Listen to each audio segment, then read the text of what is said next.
La 8e édition du Festival d'histoire interdisciplinaire L'Histoire à venir se tenait du 15 au 18 mai 2025 à Toulouse et la région Occitanie autour de la thématique « À l'écoute ».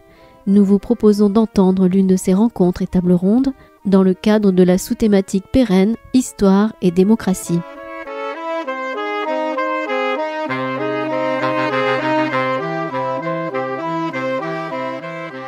Voilà, guerres et mémoires en Union soviétique et en Russie aujourd'hui, de Staline à Poutine, ce sera l'objet de votre dialogue. Mais avant tout, je voudrais vous remercier toutes les deux, mais surtout Emilia Koustova qui devait rentrer hier soir à Strasbourg, qui a accepté comme ça d'assurer une présence d'historienne et d'historienne du présent. Avec Natacha Laurent, qui aura avec elle construit ce dialogue, ou préconstruit ce dialogue autour d'une guerre qui sûrement dure depuis longtemps, et donc on va peut-être, vous allez nous aider à en repérer les origines. Je pense que c'est un peu cela. Voilà, et je voudrais vous dire combien le festival et la librairie vous sont redevables, et merci aussi à tous et à toutes d'avoir été fidèles jusqu'au bout et d'être nombreuses et nombreux ce matin, en dépit de la défection de Yoann Chapoutot, que lui, nous ne remercions pas. Voilà. Mais auquel nous souhaitons un prompt rétablissement. Voilà. Mais 2 femmes pour remplacer 2 hommes, donc... Voilà. Mais on va quand même parler de guerre, malheureusement. Voilà. Donc je renouvelle à Emilia tous nos remerciements, parce que c'est une période pour les universitaires très chargée. Et donc Emilia a accepté vraiment, comme elle dit toujours, avec un petit mot de pionnier soviétique, toujours prêt. Voilà, toujours prêt. Donc, merci infiniment, Emilia. Donc, on va démarrer sur la question de la guerre. Déjà, sémantiquement, vous savez tous que ce mot a été banni par Poutine. Donc, c'est un mot extraordinairement chargé. Si on bannit un mot, si on l'interdit, c'est bien qu'il est extrêmement présent dans le contexte qui est le nôtre. Alors, on va commencer avec Emilia. On va partir, en fait, de ce qui est la matrice. De ce qui est devenu peut-être la matrice. Parce que, alors, pardon, Emilia, j'ai oublié de te présenter, professeur d'histoire russe et soviétique à l'université de Strasbourg. Oui, ça bouge. Ouais. À l'université de Strasbourg, et Emilia, donc, et vous l'avez peut-être entendu déjà à plusieurs reprises, en ce moment, elle travaille beaucoup sur les déportations staliniennes et leur mémoire et les conséquences, les traces sociales de ces déportations massives qui ont eu lieu durant la période stalinienne, mais elle travaille aussi beaucoup sur les phénomènes de commémoration. Et donc, bien sûr, aujourd'hui, faire le lien est tout à fait naturel. L'idée n'est pas venue de nulle part non plus. Voilà. Donc, on démarre de la Deuxième Guerre mondiale. Des mots, des dates, parce qu'on ne pense pas tous à la même guerre, ni nous, ni eux, ni les Européens de la partie orientale de notre Union européenne. Donc voilà, Emilia, je te donne 39-45, 41-45. De quoi parlons-nous? Seconde Guerre mondiale, grande guerre patriotique, et on démarre avec une sélection d'images. On en a un stock infini, donc on a fait une petite sélection. Emilia a fait une petite sélection rapidement. Merci encore d'avoir jugé utile de parler de ce sujet qui, d'une part, peut paraître un peu saturé. Depuis que Poutine a mis l'évocation de l'histoire et notamment de la Seconde Guerre mondiale au fondement de sa guerre d'agression contre l'Ukraine, on a entendu de très nombreuses analyses de cette démarche-là. On a été nombreux à chercher à déconstruire, y compris dans des médias dit grand public, à déconstruire cette manipulation de l'histoire opérée pas seulement par Vladimir Poutine, mais aussi par tout son entourage. Et il y a maintenant une sorte d'armée de manipulateurs d'histoire qui s'est formée en Russie et qui agit en parallèle avec une vraie guerre, avec ses très nombreux morts et ses très nombreuses tragédies et destructions en Ukraine. Donc, d'une part, on a l'impression que la question est épuisée, et en même temps, on voit à quel point cette utilisation éhontée de l'histoire et cette manipulation éhontée de l'histoire apparaît finalement, peut paraître désemparante, j'ai envie de dire, ici en France ou en Europe, parce que ici, on n'est plus dans le même rapport à l'histoire. Donc, depuis plusieurs décennies, on s'est appliqué à déconstruire les romans nationaux. Je ne veux pas dire, je ne suis pas naïve, je suis bien consciente que c'est les échos d'anciens romans nationaux français, allemands, britanniques, italiens, ils sont bien présents, mais on a quand même tout l'enseignement de l'histoire et la formation des enseignants se sont construits sur la déconstruction des romans nationaux, ce qui est beaucoup moins le cas, voire pas du tout le cas en Russie, mais aussi, je pense plus largement, en Europe orientale, en Europe centrale, où l'histoire occupe toujours une place essentielle comme outil de construction nationale et outil d'affirmation nationale.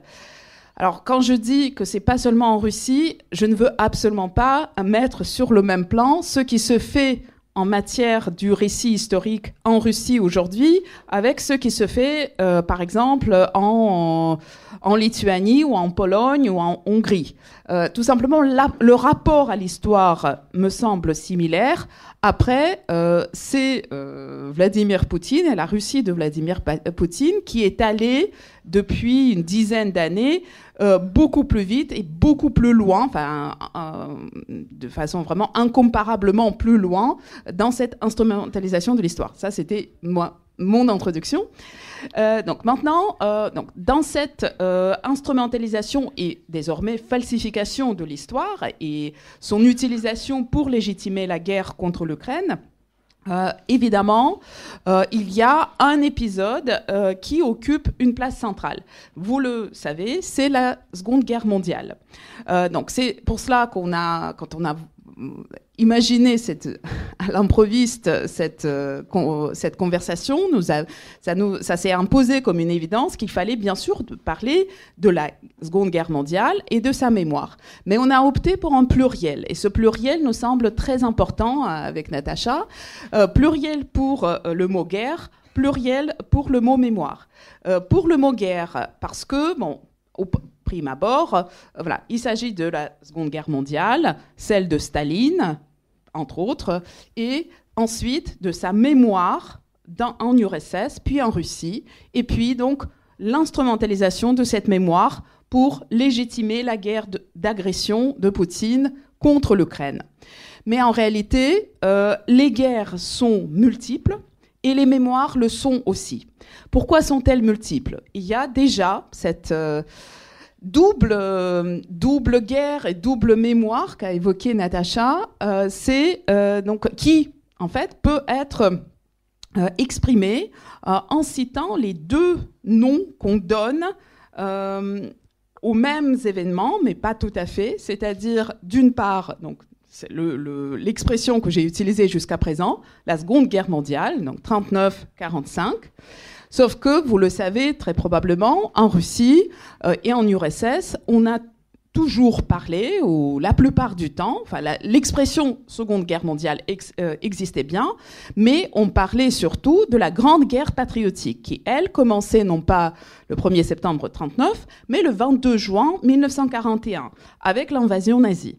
Et dans et là réside toute la différence, en fait, puisque non seulement la Grande Guerre patriotique donne tout de suite une lecture politique, culturelle, idéologique à ce qui est en train de se passer, donc c'est pas du tout neutre comme appellation, mais le fait de parler de la période de 41 à 45 change complètement la donne, puisque ça permet déjà de marginaliser, voire d'effacer complètement ce qui a précédé, à savoir ces 21 mois où l'URSS stalinienne a été du côté de Hitler.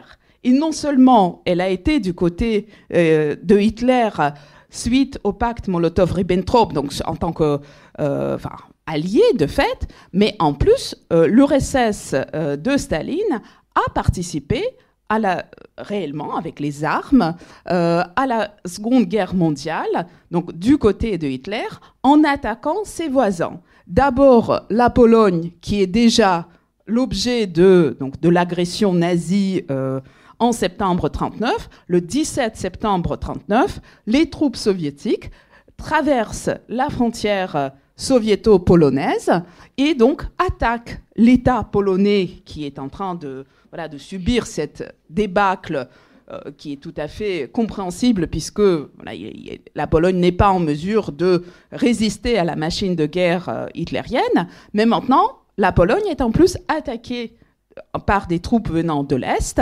Bon, il n'y a pas de grands combats, de grandes batailles là. Staline est extrêmement malin. Il a attendu donc plus de 2 semaines, le temps que l'État polonais commence à vaciller, et l'armée polonaise aussi. Et maintenant, il envoie ses troupes et il présente ceci, non pas comme la participation de l'Union soviétique à la guerre, mais notez-le, puisque c'est quelque chose qui sera utilisé par la suite et qui a déjà été utilisé à plusieurs reprises, y compris à l'époque impériale. Il le fait en utilisant comme prétexte la défense, la protection des populations ukrainiennes et biélorusses résidant dans la Pologne orientale. Donc, qu'est-ce qu'on a là? On a là ce prétexte de protection, défense des minorités ethniques qui seraient persécutées par la majorité et par l'État national polonais. Donc évidemment, ça rappelle beaucoup les prétextes utilisés par Vladimir Poutine à partir de 2014, c'est pas que seulement en 2022, mais 2014, l'attaque contre l'Ukraine sous prétexte de défendre les minorités ou la majorité russophone, majorité, ce qui est présenté comme population très nombreuse russophone en Ukraine orientale et qui sont présentés par la propagande poutinienne comme faisant l'objet de pression, persécution de la part de l'État ukrainien. Et on sait à quel point c'est faux. Donc voilà, comme ça... Ainsi commence la participation de l'Union soviétique à la Seconde Guerre mondiale. Suit ensuite des accords imposés de force aux États baltes. Suit une vraie guerre. Je l'ai pas dit. Annexion donc de la Pologne orientale qu'on rebaptise Ukraine occidentale et Biélorussie occidentale. Suit la guerre contre la Finlande, où c'est vraiment une guerre d'agression de la part de l'Union soviétique qui attaque la Finlande en novembre 1939, donc suite à quoi l'Union soviétique est exclue de la Société des Nations, etc.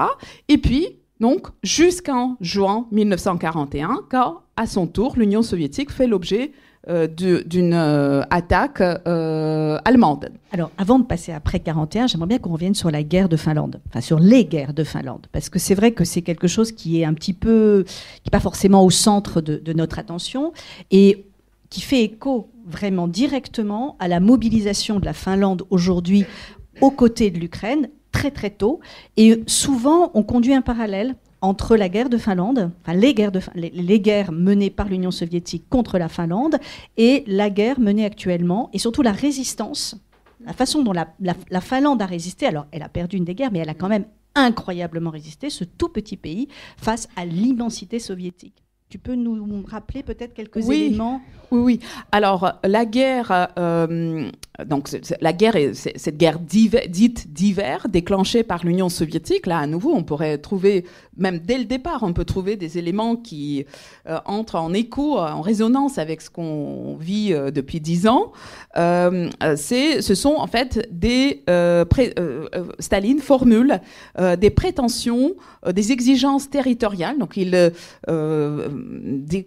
présente un ultimatum au gouvernement finlandais en exigeant des concessions territoriales qui apparaissent comme inacceptables aux yeux du gouvernement finlandais. S'ensuit une guerre une guerre extrêmement meurtrière et difficile, évidemment, pour les deux pays, mais ce qui est très important, c'est que c'est une guerre qui s'avère désastreuse pour les Soviétiques. Bon, évidemment, les troupes finlandaises ne marchent pas sur Moscou, mais les troupes finlandaises arrivent à tenir un front dans des régions d'accès difficile, donc en Carélie, le long de la frontière entre l'Union soviétique et la Finlande.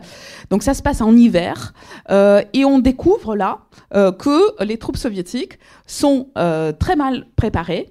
Elles sont mal ravitaillées, elles sont très mal habillées, et là c'est vraiment c'est meurtrier pour les soldats, puisque en fait la principale source de blessures pour l'armée rouge pendant cette guerre, ce sont des engelures, donc voilà, puisque les combats sont menés par moins 35, et les soldats soviétiques, ils vont avec des bottines d'été quasiment, ils sont abandonnés, ils sont pas ravitaillés, etc. Donc c'est une petite catastrophe militaire pour les Soviétiques, même si voilà, le front n'est pas rompu et que finalement les négociations qui auront lieu donc en mars 1940 permettent à Staline d'obtenir ce qu'il exigeait, mais ça ça place définitivement l'Union soviétique du côté des agresseurs dans la Seconde Guerre mondiale, et puis ça montre les faiblesses de l'armée soviétique. J'ai évoqué les faiblesses plutôt relevant de l'approvisionnement logistique, mais ce sont aussi des faiblesses au niveau du commandement. Or, pourquoi ces faiblesses-là ? Parce que l'armée rouge a été décapitée par Staline durant la Grande Terreur de 37-38. Donc ça montre plein de défaillances. Et qui est celui qui tire les leçons de ces défaillances ? C'est Hitler qui précipite, enfin, il faudra encore attendre un peu plus d'1 an, mais il va opter pour déclencher le plan Barbarossa en juin 1941 pour profiter de cette faiblesse. Bon, les leçons aussi sont tirées du côté soviétique, puisque le gouvernement de Moscou, donc avec Staline, lance d'importants projets de réarmement, etc. Et là, à nouveau, ça me fait penser au conflit en cours où donc dans son agression à grande échelle contre l'Ukraine en février 22, l'armée russe s'est montrée beaucoup plus faible que ce qu'on pensait, et malheureusement les leçons semblent avoir été tirées, puisque on sait qu'il y a à la fois des projets de réarmement, des réorganisations, et puis il y a aussi quelque chose à nouveau. Ça me fait penser à ce que j'ai pu étudier de la Seconde Guerre mondiale, ou ce qu'ont étudié d'autres historiens en plus beaucoup plus compétents que moi sur l'aspect vraiment purement militaire. C'est qu'on a vu donc durant la Seconde Guerre mondiale, et notamment après juin 1941, pareil, il y a d'abord des débâcles très importantes de l'armée rouge qui tiennent à plein de choses, mais entre autres à la mauvaise organisation de la chaîne de commandement. Mais on sait comment pendant les mois qui suivent, ceux parmi les soldats et les officiers qui survivent à ces premiers mois désastreux, ils arrivent aussi à s'organiser, donc au niveau vraiment au ras du sol, à se réorganiser, à améliorer et à pallier en partie les défaillances constatées au début. Et cette réorganisation, elle est beaucoup, donc en 41, 42, c'est beaucoup le fait des hommes et parfois des femmes mobilisés et qui se battent. Certains se battent pour leurs idéaux, beaucoup se battent juste pour survivre, et donc ils trouvent des parades pour pallier et pour remédier aux défaillances de l'organisation militaire soviétique. Et je crois qu'on observe aussi quelque chose de comparable au sein de l'armée russe aujourd'hui, où on a vu comment les soldats, les officiers, surtout les soldats, parfois mobilisés de force, mais comment une fois au front, pour survivre, ils ont cherché eux-mêmes des solutions, et ces solutions sont meurtrières pour la population ukrainienne et pour l'armée ukrainienne. Alors, première séquence, cette séquence que finalement exclut du récit national soviétique par le vocable de Grande Guerre patriotique, c'est-à-dire que 39-41 n'existait pas dans la mémoire officielle soviétique du fait justement de cette appellation qui elle-même renvoie à une autre guerre. On parlera des autres guerres après, parce qu'il n'y en a pas qu'une, évidemment. Donc, il est absolument fondamental de rappeler qu'entre 39 et 41, l'Union soviétique se bat aux côtés de l'Allemagne nazie pour dépecer l'Europe centrale et orientale, chacune de ces deux nations prenant une partie, la partie qui est prévue par le pacte Molotov-Ribbentrop. Bon, ça c'est la première séquence. Alors ensuite, les ennuis continuent, parce que comment est-ce qu'on peut présenter 41-45, Emilia, du point de vue des mémoires qui vont se construire ensuite? Parce qu'alors là, on entre dans une pluralité de mémoires et qui en plus évolue depuis 1945 en fonction évidemment des différents contextes, l'effondrement de l'Union soviétique, l'entrée dans l'UE de certains pays. Bref, je te laisse avec encore cette grosse pelote. Merci alors pour la pelote ou la patate chaude. Mais donc juste peut-être. La période de 39-41, tu as dit qu'elle est absente de la mémoire. Je suis entièrement d'accord. Par contre, c'est là peut-être le moment de rappeler que la mémoire n'est pas égale à l'histoire et même n'est pas égale au récit historique, officiel ou pas, censuré ou pas. Et en fait, en URSS, on peut pas dire, on n'a pas complètement effacé ce qui s'est passé. Il y a bien, après, on ne publie pas le pacte, le protocole secret. C'est pas un hasard qu'il s'appelle secret. Il reste secret pour les soviétiques, ou en tout cas pour dans la sphère officielle. Mais par contre, on évoque cet épisode-là dans les manuels d'histoire plutôt destinés aux supérieurs, par exemple, mais avec tout un tas de justifications qui font que ça apparaisse comme, oui, c'est peut-être pas ce qu'il y a eu de plus agréable à faire, mais en même temps, on n'avait pas de choix. Donc, quels sont les arguments? Il fallait gagner du temps pour justement se préparer. Si on l'avait... les soviétiques se disent, si on l'avait pas fait, c'est finalement le partage de l'Europe aurait été fait sur le dos de l'Union soviétique par les Allemands et d'autre part les Britanniques et les Français. On souligne traditionnellement le fait que il y avait en parallèle des négociations avec les Britanniques et les Français, et que les Britanniques et les Français étaient tellement recalcitrants à signer quoi que ce soit. Donc finalement, c'est en quelque sorte, en désespoir de cause, Staline se dit, bon, tant pis, on va signer avec Hitler, ça nous permettra de nous préparer à cette attaque et gagner du temps. Donc maintenant, en revenant, alors effectivement, par contre, dans la mémoire, cet épisode, la mémoire, disons, largement partagée par la population, par une grande partie de la population soviétique ou s'identifiant comme soviétique, puisque c'est pas tout à fait la même chose, cet épisode-là est un peu mis sous le tapis et l'accent est vraiment mis sur la Grande Guerre patriotique qui a coûté 28 millions de vies aux soviétiques et qui est donc passé comme un... qui a touché toutes les familles, tous les individus. Maintenant, pour ce qui est de 41-45, donc il y a d'une part, au sein de la population s'identifiant comme soviétique, il y a cette mémoire douloureuse, tragique, parfois héroïque du conflit. Et dans les années qui vont suivre, surtout à partir des années 60, on verra d'une part en URSS la construction d'un véritable culte de la guerre, ou mieux encore, culte de la victoire. Et en fait, c'est pas pareil. Culte de la victoire veut dire mettre l'accent publiquement dans le discours public ou les discours publics, mettre l'accent sur le triomphe final, sur la victoire, mais qui est quand même dans le discours soviétique toujours associé à l'idée d'une victoire payée très cher. Voilà, payée très cher en vie humaine, en souffrance, en destruction, en tragédie individuelle et collective. Et ça, c'est important. Enfin, le discours soviétique n'est pas seulement un discours de triomphe. C'est aussi, il y a cette composante-là qui est importante et qui, aujourd'hui, a quasiment disparu de ce que dit Poutine de cette guerre. Victoire et sacrifice. Voilà, victoire et sacrifice.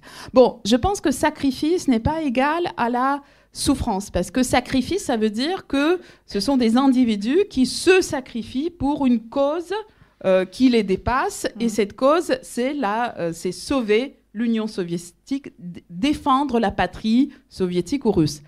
Et puis, il y a aussi la mémoire populaire qui, elle, est beaucoup plus sensible et, à la souffrance individuelle, à toutes ces familles bouleversées, déchirées.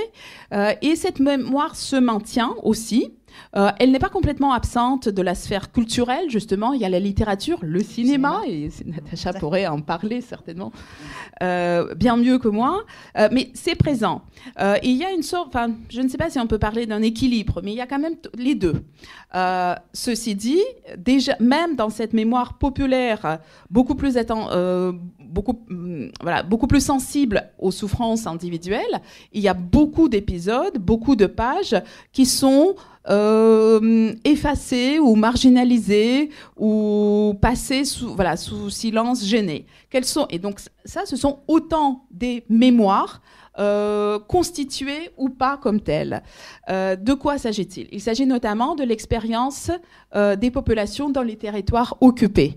Ces expériences sont déjà extrêmement multiples. Il y a bien sûr les populations pour lesquelles cette expérience est absolument, enfin, sa mémoire ne peut qu'être univoque. Ce sont les populations juives et les populations tziganes qui ont quasiment toutes été exterminées. Donc là, je pense qu'on n'a pas besoin, enfin tout le monde comprend ce que c'est. À côté, on a des populations d'autres origines ethniques et religieuses qui ont connu une expérience beaucoup plus ambivalente, puisque pour tout le monde, il s'est agi de survivre, mais certains ont survécu en collaborant avec les Allemands, d'autres en y résistant, certains en faisant les deux à la fois, au tour de rôle. Donc ce sont autant de vécus individuels et collectifs qui, sur le plan collectif et officiel, dans la mémoire et le récit officiel, toutes ces expériences sont vues avec beaucoup de soupçons et beaucoup de méfiance. Et même le cas, je ne sais pas si vous avez entendu, enfin si vous avez pu voir à un moment donné être confronté à ces images, par exemple, de partisans soviétiques qui, dans les années 70-80, ont été très fortement valorisés. Donc tous ces komsomol ou pas komsomol qui,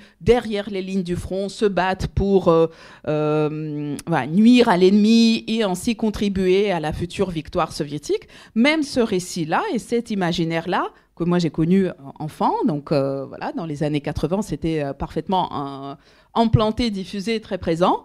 Dans les années 50-60, on les regarde, les partisans, on les regarde avec beaucoup de méfiance.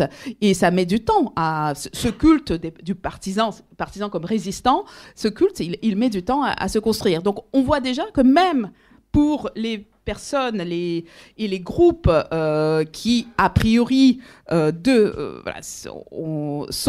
se sont rangés de façon très explicite du côté des soviétiques durant l'occupation. Même pour eux, c'est pas évident. Alors, que dire de ceux qui n'ont pas participé à ces activités, et alors que dire de ceux qui ont au contraire de telle ou telle façon collaboré avec les nazis, sachant qu'évidemment en URSS, la définition de la collaboration était à la fois extrêmement large et flou. Voilà. Enfin, Donc, j'ai peut-être juste une dernière chose.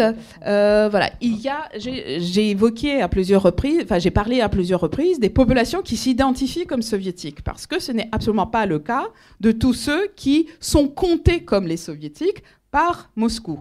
Je pense notamment au cas des populations baltes et celles de l'Ukraine occidentale qui ont été annexées de force donc en 39-40, qui ont subi d'importantes répressions juste avant le 22 juin 1941, qui ont, pour une partie de ces populations, ont connu une occupation qui s'est déroulée de façon assez différente de celle qui a été mise en place par les Allemands dans les territoires d'Ukraine orientale ou de Russie ou de Biélorussie. Donc une occupation qui notamment s'est faite avec le maintien ou la création d'organes administratifs locaux. Donc c'est pas le même régime d'occupation. Et surtout dans ces régions-là, l'Ukraine occidentale, les pays baltes, le retour de l'armée rouge en 1944 est perçu par une grande partie de la population comme une nouvelle occupation qui va en plus provoquer une résistance armée, notamment en Lituanie et en Ukraine. Donc évidemment, là aussi, on aboutit à des mémoires très multiples et pour certaines vraiment à l'opposé du discours soviétique. Et des mémoires conflictuelles. Alors, on a pas mal d'images. Peut-être tu nous en... Pas tu commentes, tu me dis ce que tu veux. Tu veux que j'avance ou tu veux dire quelque chose là-dessus? Là, je peux commencer par... oui, peut-être si tu peux remonter juste d'une... Mais là, je suis remontée. Je suis tout en haut. On peut commencer là. Merci. Alors, donc maintenant, on va bouger vers le contemporain pour voir comment, donc aujourd'hui, la mémoire de la Seconde Guerre mondiale est instrumentalisée par Poutine. Donc, vous le savez tous, il a commencé son invasion en grande échelle de l'Ukraine en parlant en disant que son objectif était de dénazifier ce pays. Donc on sait à quel point tout le monde a été complètement, on est resté sans parole au premier moment en entendant cela, tellement c'est aberrant comme propos.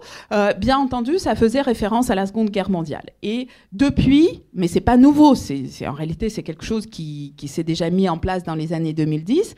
Depuis, cette analogie, en fait, je pense que c'est vraiment ce mot-là qu'il faut utiliser. C'est plus la référence à la Seconde Guerre, à la Grande Guerre patriotique, mais c'est vraiment une analogie qui est établie par le Kremlin entre ce qui s'est passé en 41-45 et ce que la Russie fait en Ukraine aujourd'hui.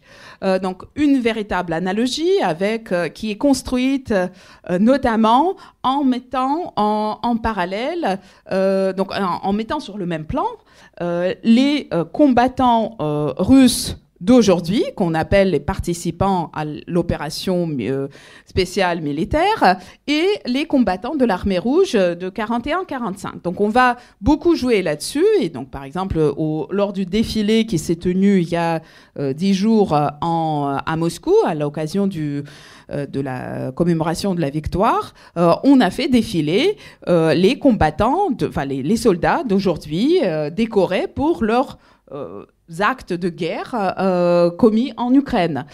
Ça, moi j'ai été frappée, donc je travaille depuis longtemps sur les commémorations, sur la mobilisation de cet imaginaire collectif.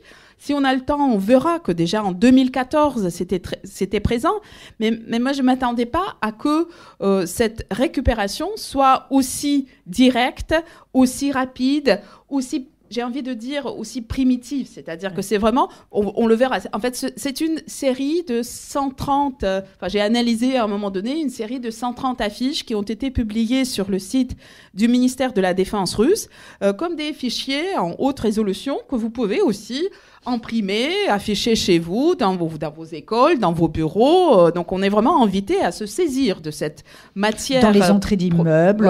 Propagande, oui. En fait, une grande partie de ces affiches, ou beaucoup d'affiches, sont construites en empruntant des codes et le vocabulaire connu, donc vocabulaire et codes soviétiques, mais je me suis demandé en fait s'ils les ont pas faites avec ChatGPT, parce que c'est quand même vraiment pas, c'est vraiment primitif donc vous pouvez voir, vous le verrez tout de suite.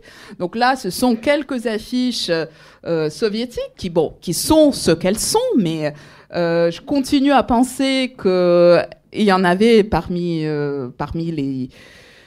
les dessinateurs soviétiques et leur production, il y avait une production de qualité. C'était une production de propagande et qui servait la propagande, mais elle était de qualité. Il est difficile de considérer, de dire la même chose à propos de ces deux affiches-là. Et en fait, il y a ils se limitent, donc ils reprennent cette expression « notre cause est juste », donc slogan qui était compris et qui était partagé, je pense, par vraiment la majorité des soviétiques en 41-45, c'est quand même beaucoup moins le cas aujourd'hui. Donc c'est pas un hasard s'ils prennent ce slogan-là et qu'ils le mettent et qu'ils essaient d'utiliser cette charge symbolique et émotionnelle laissée par la Grande Guerre patriotique pour justifier la cause, le combat qui est tout sauf juste et que mène la Russie en Ukraine. Mais vous voyez que ça se fait avec de façon extrêmement bancale, en associant quelques images probablement produites par ChatGPT et en y plaquant le texte. Je continue ? Oui. Alors bon, là, c'est encore un autre exemple. On avait... le peuple et l'armée sont unis. Il y avait à l'époque soviétique un autre variant pacifique, c'est le peuple et le parti sont unis. Là, c'est l'armée. Bon. Mais on a exactement, c'est toujours le slogan. Là, c'est le même, c'est exactement le même slogan. Donc le peuple et l'armée sont unis. Lénine d'un côté et puis un soldat seul surarmé avec d'aujourd'hui. Et là, ça devient un peu plus compliqué et un peu plus intéressant puisque en fait, ça fait des références. Donc cette affiche-là, qui est l'affiche contemporaine, elle fait référence à un célèbre tableau de la fin du 19e siècle. Que vous voyez ici. Donc vous voyez bien les trois chevaliers qu'on voit se refléter dans les lunettes, du combattant de la guerre d'aujourd'hui. Et donc en fait, ça fait référence à cet imaginaire russe qui, donc, si on dit que c'est la fin de la deuxième moitié du 19e siècle, bon, évidemment, c'est le 19e siècle, le siècle des nationalismes, d'abord romantisme et puis nationalisme, construction de l'imaginaire et de l'identité russe. Et à la fin du 19e siècle, dans l'Empire russe, c'est vraiment la montée d'un nationalisme ethnique pour la première fois, on peut considérer. Donc il y a tout un tout derrière. Mais ce qui est intéressant, on le verra en passant à l'image suivante, c'est que cet imaginaire du 19e, il a déjà été largement mobilisé et instrumentalisé à l'époque soviétique. Là, notamment, là on le voit très bien, parce qu'il est derrière l'ouvrier, le chevalier preux est derrière l'ouvrier soviétique. Voilà. Et ça, cette affiche-là, je crois qu'elle date de 45-46, donc c'est une fois déjà la guerre terminée et on met l'accent maintenant sur la reconstruction, mais on est vraiment là en plein, c'est déjà au lendemain du tournant nationaliste opéré par Staline lui-même. Ce tournant nationaliste est engagé déjà dans la deuxième moitié des années 30 et il s'accélère et se renforce pendant la Seconde Guerre mondiale où on fait vraiment feu de tout bois, comme ici, où on va mélanger, et c'est assez fréquent dans les affiches de la Seconde Guerre mondiale, on va mélanger les combattants soviétiques, facilement identifiables, mais en arrière-plan, on va présenter des princes, des héros médiévaux. Et il y a comme ça toute une liste de personnages de la Russie impériale ou médiévale qui sont réhabilités et qui sont mis en avant par Staline, et maintenant ça continue avec Poutine. Alors, avant d'aller voir les autres guerres, peut-être faire un petit détour par le 8 et le 9 mai 1945, puisque voilà, ça a une force symbolique aujourd'hui en Ukraine, on l'a parfaitement compris. On ne fait pas la même chose quand on célèbre le 8 mai et le 9 mai. On ne célèbre pas la même guerre et on n'a pas les mêmes objectifs. Oui, alors là-dessus, moi je suis... T'es plus ambivalente là-dessus. Je suis plus ambivalente, ou plutôt, je pense que c'est la matière qui est plus ambivalente. Oui. Voilà.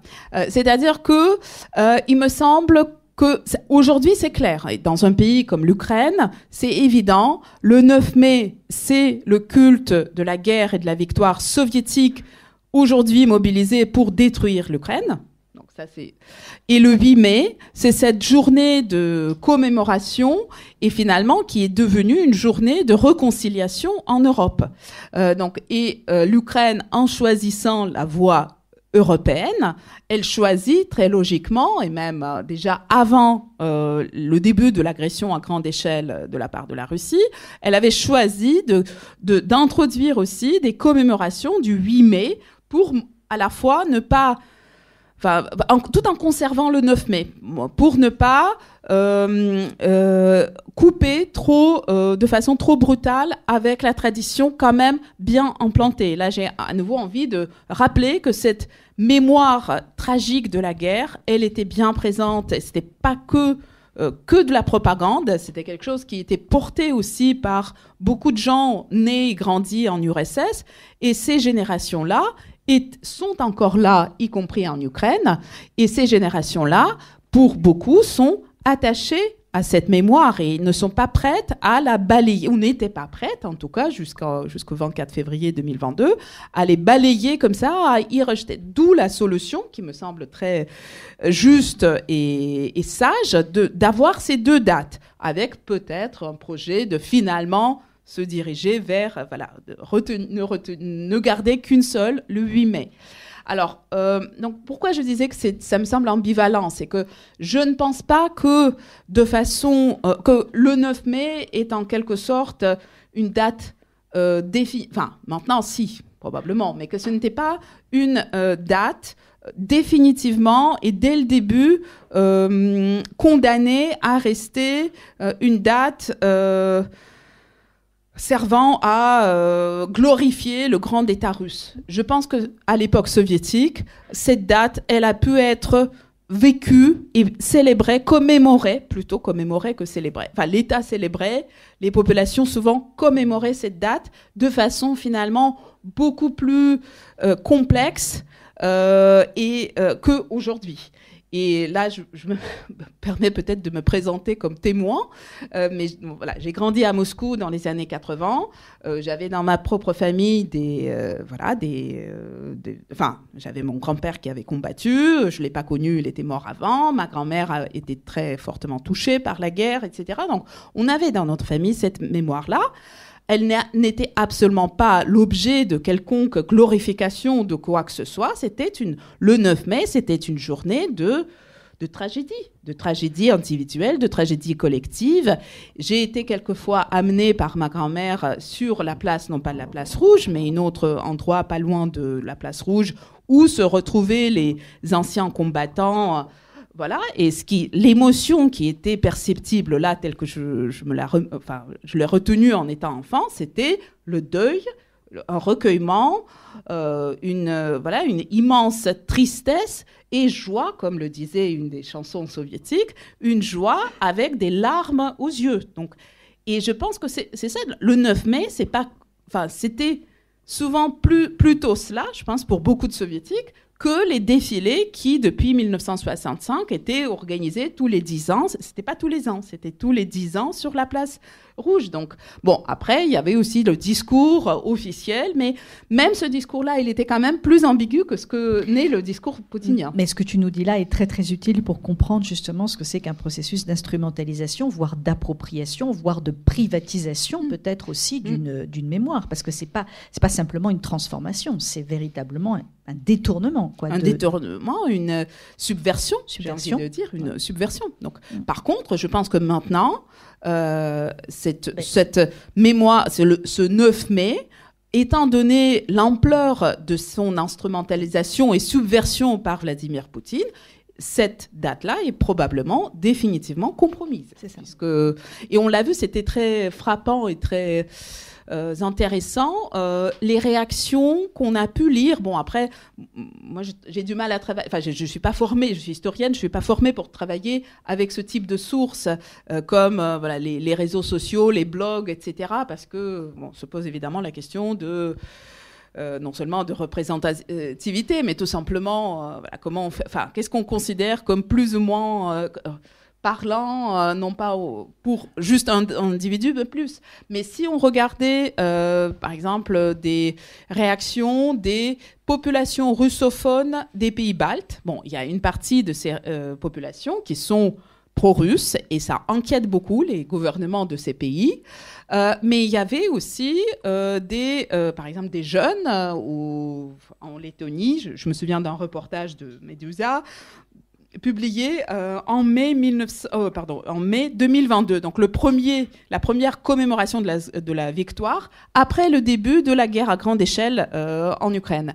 Et j'ai été personnellement très touchée aussi par les paroles de certains qui disaient, mais voilà, nous, on était très sincèrement attachés à cette mémoire et à cette date. Et ben maintenant, il faut qu'on l'enterre, comme beaucoup d'autres choses. Voilà. Et je pense que c'est vrai pour beaucoup de gens. Alors, on va essayer maintenant de voir les autres guerres. Parce que moi, il y a quelque chose qui m'a beaucoup frappée. Alors, peut-être qu'on l'entend un peu moins maintenant, mais il y a quelques semaines, commençait à monter un discours selon lequel, quoi qu'il arrive, la Russie avait déjà gagné la guerre. Voilà. Et donc, sous-entendant par là que l'Ukraine l'avait déjà perdue. Et on entendait aussi, dans la foulée de ce genre d'affirmation un peu simple sur les chaînes d'infos en continu, la Russie a toujours gagné ses guerres. Et alors là, on se pose et on réfléchit. Et là, j'aimerais bien qu'on balaye avec toi, Emilia, les différentes guerres. Guerre d'Afghanistan, alors guerre de Tchétchénie, guerre d'Afghanistan, Première Guerre mondiale, qui pose une vraie question, guerre de Crimée, guerre contre le Japon en 1905. Enfin, je veux dire... Alors, là... Autre pelote. Êtes-vous prêts à rester ici toute l'après-midi? Non. Parce qu'il y a malheureusement, il y a beaucoup de guerres. Et on est très loin de guerres toujours gagnées par la Russie. Alors, si on cherchait déjà à faire quelques catégories. Alors, il y a d'une part ces guerres que tu viens d'évoquer, Tchétchénie, Afghanistan, Géorgie en 2008. Il y a la catégorie de guerres post-coloniales ou décoloniales qui se sont déroulées entre la Russie et les pays issus de l'ancienne Union soviétique, donc les ex-républiques soviétiques comme la Géorgie ou encore l'Ukraine, comme la Tchétchénie qui avait cherché à accéder à l'indépendance sans y arriver. Donc ces guerres-là, elles sont... l'Afghanistan, c'est un peu différent, mais on peut peut-être, de certains points de vue, on peut mettre cette guerre-là, qui a été perdue par les Soviétiques, on peut la mettre peut-être dans cette série-là. Pourquoi ? Parce que, déjà, parce qu'il y a cette problématique coloniale et post-coloniale qui est importante. Et d'autre part, ce sont des guerres qui, justement, soit parce qu'elles ont été perdues, soit parce que leur issue reste quand même problématique, comme l'issue de la guerre en Tchétchénie, puisque ça a quand même conduit à former un régime parfaitement...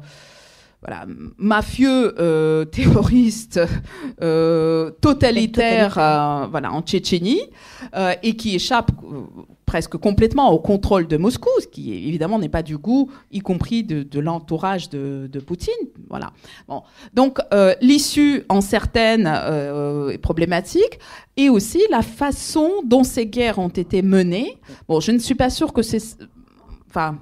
Est-ce que ça pose vraiment problème à la Russie d'aujourd'hui? Si, quand même un peu. Donc la façon, pourquoi j'évoque la façon dont ces guerres ont été menées, avec énormément de violence, avec beaucoup de violence contre les civils, des violences qui ressemblent beaucoup à ce qui se fait en Ukraine depuis 2014. Pour cela, je renvoie à un très important rapport analytique publié par l'association Mémorial en exil en 2023, qui parle de cette série de guerres avec des violences et des crimes restés impunis et qui ont été perpétrés notamment en Tchétchénie. Et puis maintenant, ces crimes sont reproduits en Ukraine et Mémorial parle d'une véritable chaîne d'impunité, et en fait, il faut le comprendre aussi de façon très concrète. Ce sont des générations d'officiers russes qui ont d'abord pratiqué ces crimes contre les populations tchétchènes, première guerre tchétchène, deuxième guerre de Tchétchénie, et puis maintenant, ils sont à l'œuvre, mais déjà en occupant des postes de responsabilité en Ukraine. Donc, il y a cette catégorie-là qui, jusqu'à ma connaissance... Bon, évidemment, la guerre en Tchétchénie, surtout la deuxième guerre en Tchétchénie, a été présentée par Vladimir Poutine comme une opération antiterroriste. Donc, c'était pas une guerre pour le Poutine, c'était une opération antiterroriste. C'était présenté comme une victoire russe, mais j'avais l'impression que le discours propagandiste russe, jusqu'à il n'y a pas longtemps, ne la mettait pas trop en avant, et c'est peut-être encore vrai aujourd'hui. La même chose de l'Afghanistan, c'était pas une page glorieuse. Maintenant, ça est en train de changer parce que on a besoin, de montrer que la Russie n'a jamais perdu de guerre, que toutes les guerres qu'elle a menées étaient des guerres justes. Donc, je vous rappelle les affiches qu'on vient de voir. Notre cause est juste.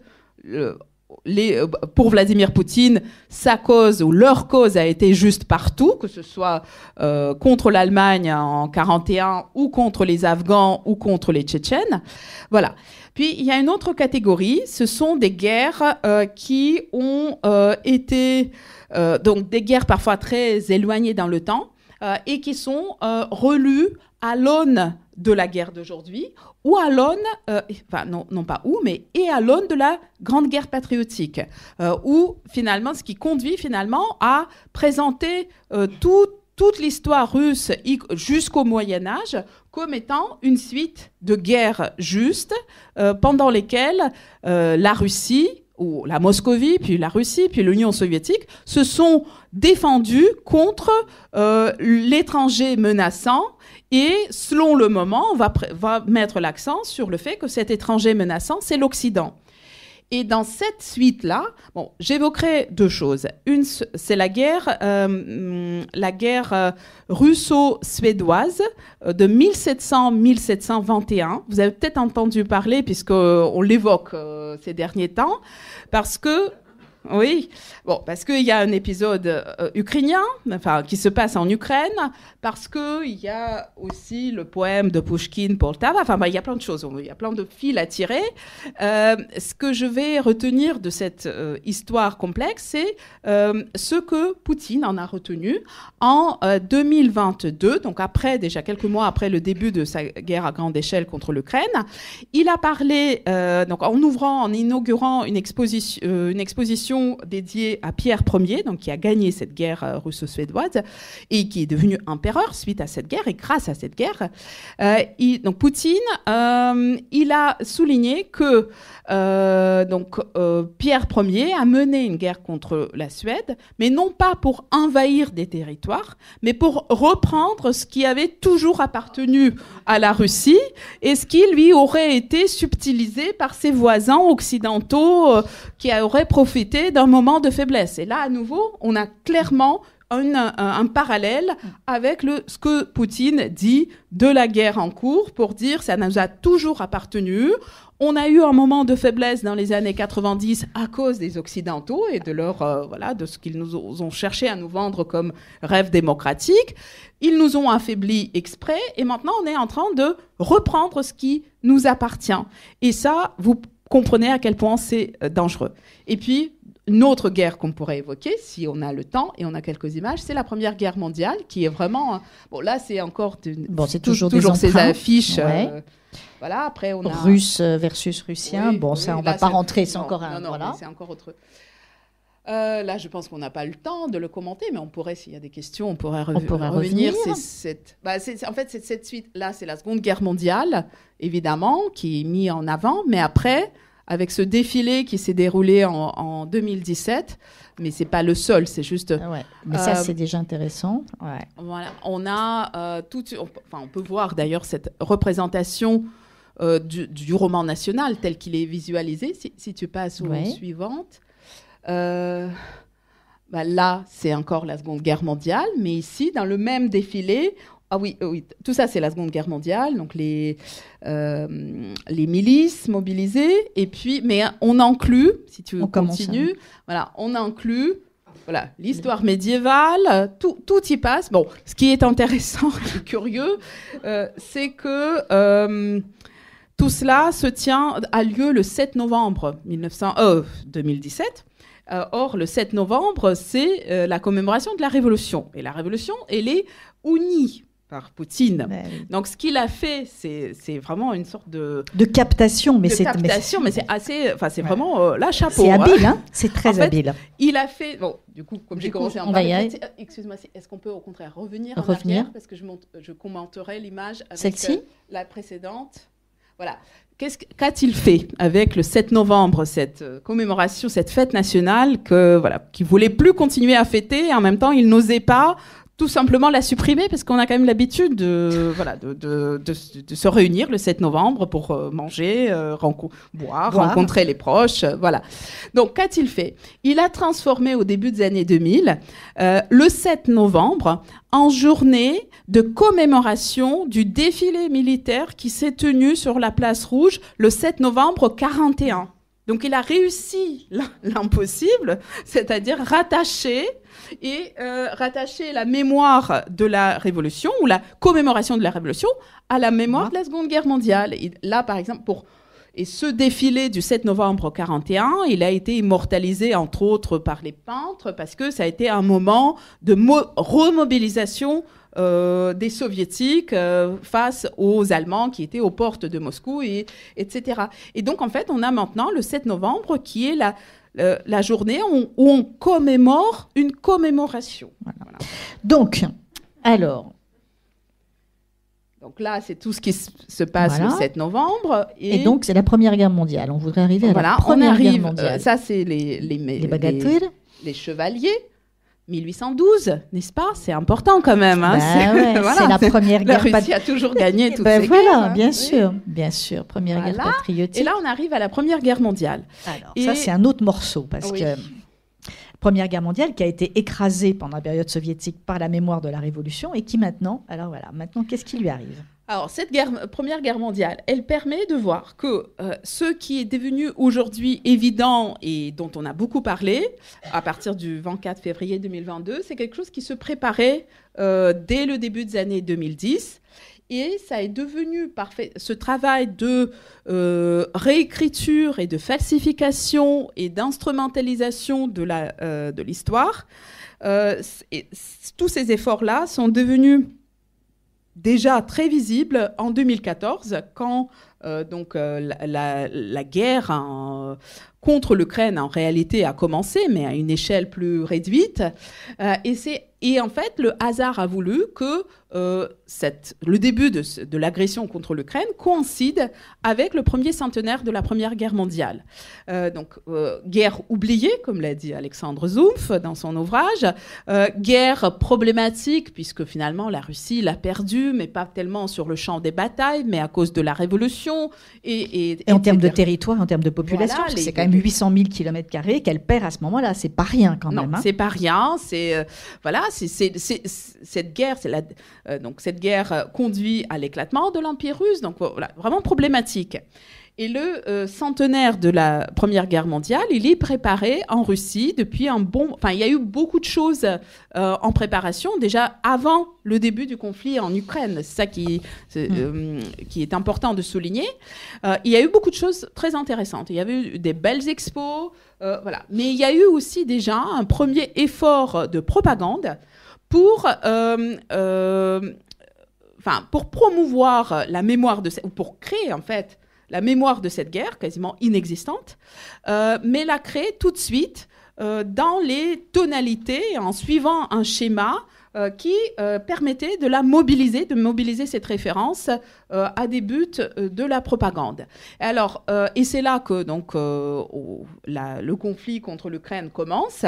Et vous voyez, par exemple, en mai 2014, donc quand il y a eu déjà l'annexion de la Crimée, le début du conflit dans le Donbass et beaucoup d'autres choses, sur un des sites propagandistes qui sont consacrés à l'histoire, je pourrais expliquer ce que c'est, mais bon, je pense que ce n'est pas très important. Donc, on a ce texte qui, voilà, il est là avec cette image du monument aux soldats de la Première Guerre mondiale que Poutine s'apprête à inaugurer à Moscou. Donc ce texte dit « Le fascisme vient à nouveau de l'Europe. Le fascisme avait germé dans les tranchées de la Première Guerre mondiale, sous les attaques au gaz, dans les maisons froides et affamées de l'Allemagne, alors que la France et l'Angleterre menaient belle vie après avoir écrasé l'ennemi sans se soucier trop des conséquences. » Je m'arrête. Donc, en fait, quel est le propos qui est construit à ce moment-là en lien avec la commémoration de la Première Guerre mondiale? C'est que la Russie a perdu uniquement à cause de la révolution, donc à cause de l'opposition libérale. Bon. La Russie a été aussi trahie par ses alliés. Et cette guerre perdue par les Russes et avec les Russes écartés du règlement des suites du conflit, donc la Russie qui ne participe pas au traité de Versailles, voilà. C'était écrit noir et blanc, ça apparaissait dans beaucoup de textes. Donc, c'est qu'il n'y a pas de conflit mondial qui puisse être résolu de façon satisfaisante sans les Russes. Voilà, c'était ça la leçon. Et donc, première leçon, donc, la Russie comme acteur indispensable sur la scène mondiale et en quelque sorte garant de la stabilité. Donc, la Russie n'a pas été conviée. On a eu ensuite la Seconde Guerre mondiale. Et là, le deuxième argument, c'est que c'est l'Europe qui apparaît comme productrice de la bacille fasciste, nazie. Voilà. Et là, c'est avec cet intitulé « Le fascisme vient à nouveau de l'Europe », on établit un parallèle explicite avec ce qui se passe en Ukraine. Et déjà, à ce moment-là, donc l'Ukraine commence à être qualifiée de nazie, avec aussi toute l'Europe occidentale derrière. Voilà. Voilà, donc on termine là et on va peut-être vous passer la parole rapidement, même si je sais qu'il est déjà 13h, si jamais il y a des questions ou des réactions à tout ce que Emilia vient de nous délivrer dans une grande clarté et à partir d'un objet fort complexe, comme vous l'avez vu, mais qui fonctionne. Alors...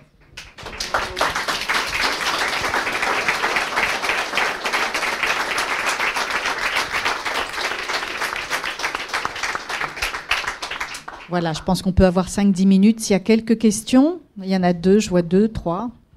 Il y a un micro qui arrive. Merci beaucoup pour cette longue explication. J'avais une question. Est-ce que, en quoi ce phénomène de récupération politique est spécifiquement russe? Plus proche de votre... On peut penser, je ne sais pas moi, à la guerre aux États-Unis avec la guerre en Irak, Israël avec la guerre à Gaza, la France avec la guerre en Libye. Donc à chaque fois, on invoque des arguments farfelus et détournés pour essayer de montrer que c'est une guerre juste, alors que ces arguments sont clairement sans fondement, comme on le voit souvent par la suite.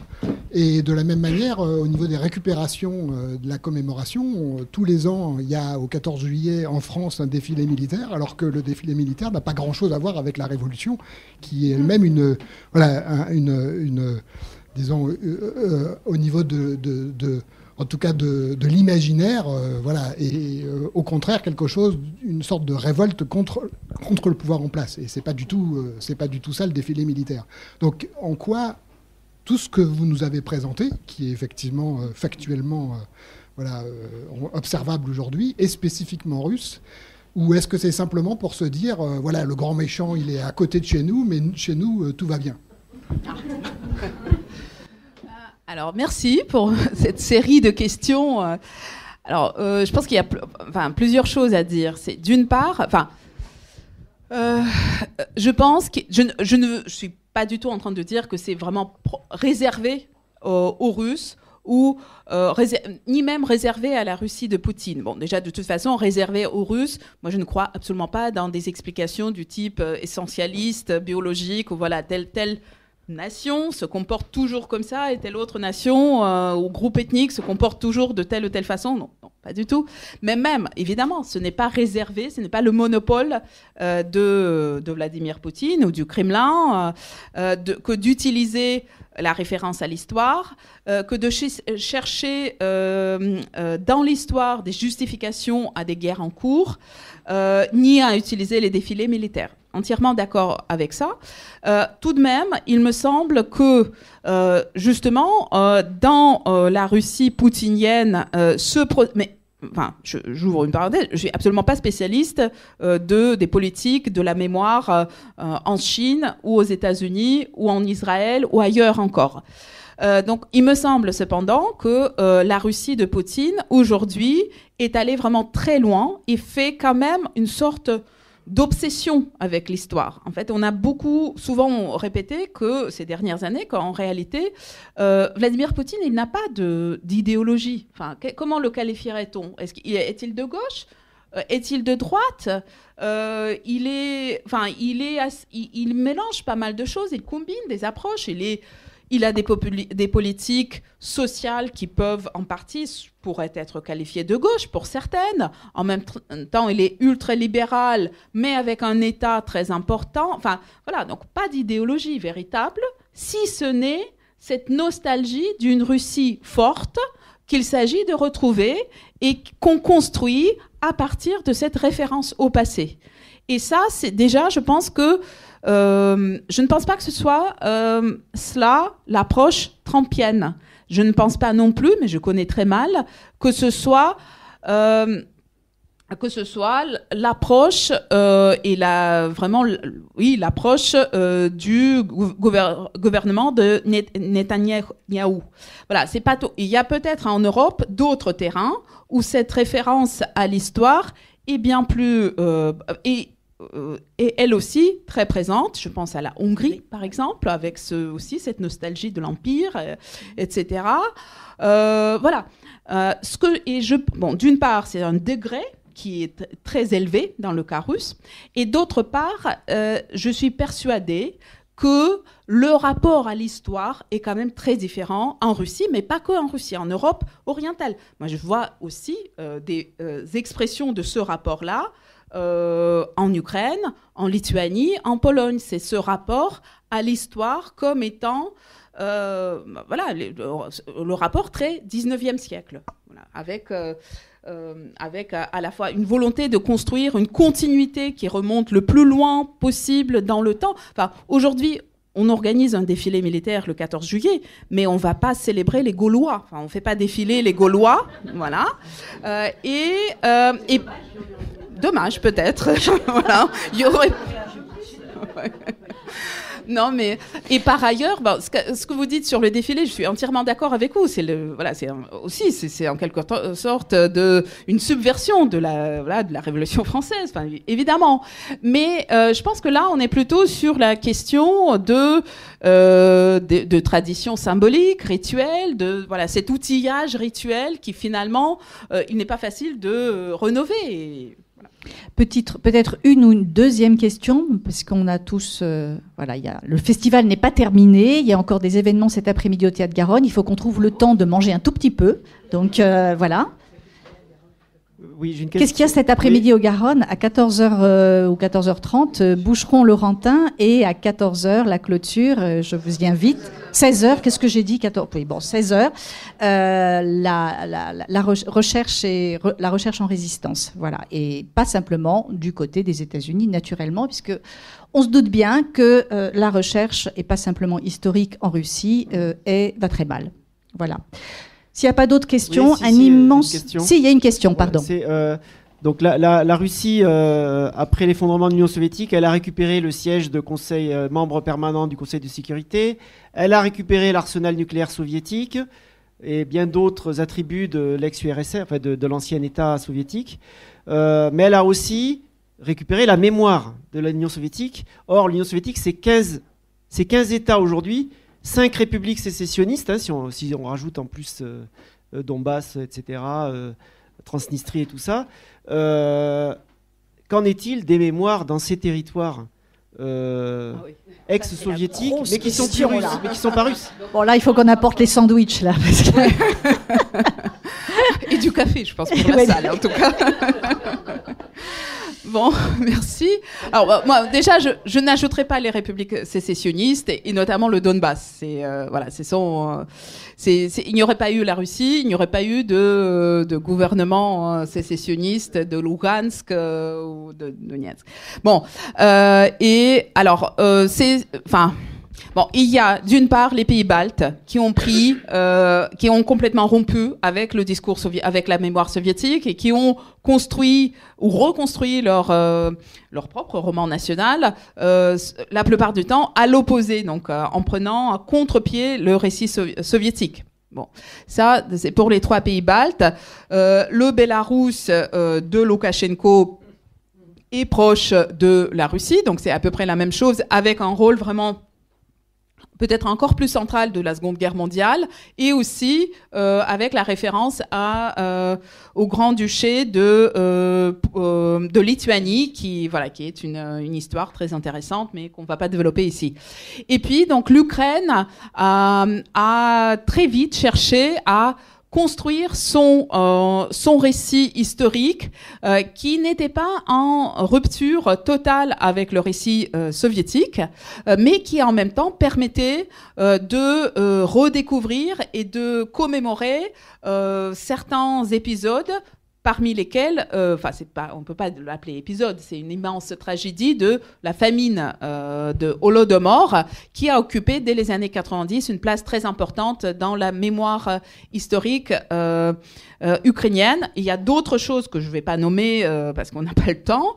Et puis il y a les pays du Caucase du Sud, où j'avoue que je ne suis vraiment pas spécialiste, donc je ne pourrais pas détailler, mais à ma connaissance, il y a aussi, dans les 3 ex-républiques, donc devenues États indépendants, c'est pas le même scénario, et c'est quand même souvent en lien avec le positionnement par rapport à la Russie, donc entre l'Azerbaïdjan, l'Arménie, la Géorgie, beaucoup plus en rupture avec la Russie. Et puis dans les pays, à ma connaissance, dans les 5 pays d'Asie centrale, une part importante du récit soviétique a été conservée, mais avec à côté toute une relecture du passé national d'avant la colonisation et d'avant l'arrivée de l'Empire russe, pour remonter très loin dans le temps, affirmer l'existence d'une nation avant l'arrivée des Russes, etc.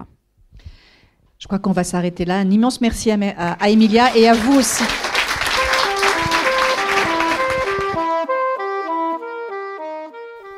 Il s'agissait d'une rencontre enregistrée lors de la 8e édition du festival L'Histoire à venir, du 15 au 18 mai 2025, conçu par l'Université Toulouse-Jean Jaurès, le Théâtre Garonne, la librairie Ombre Blanche et les éditions Anacarsis.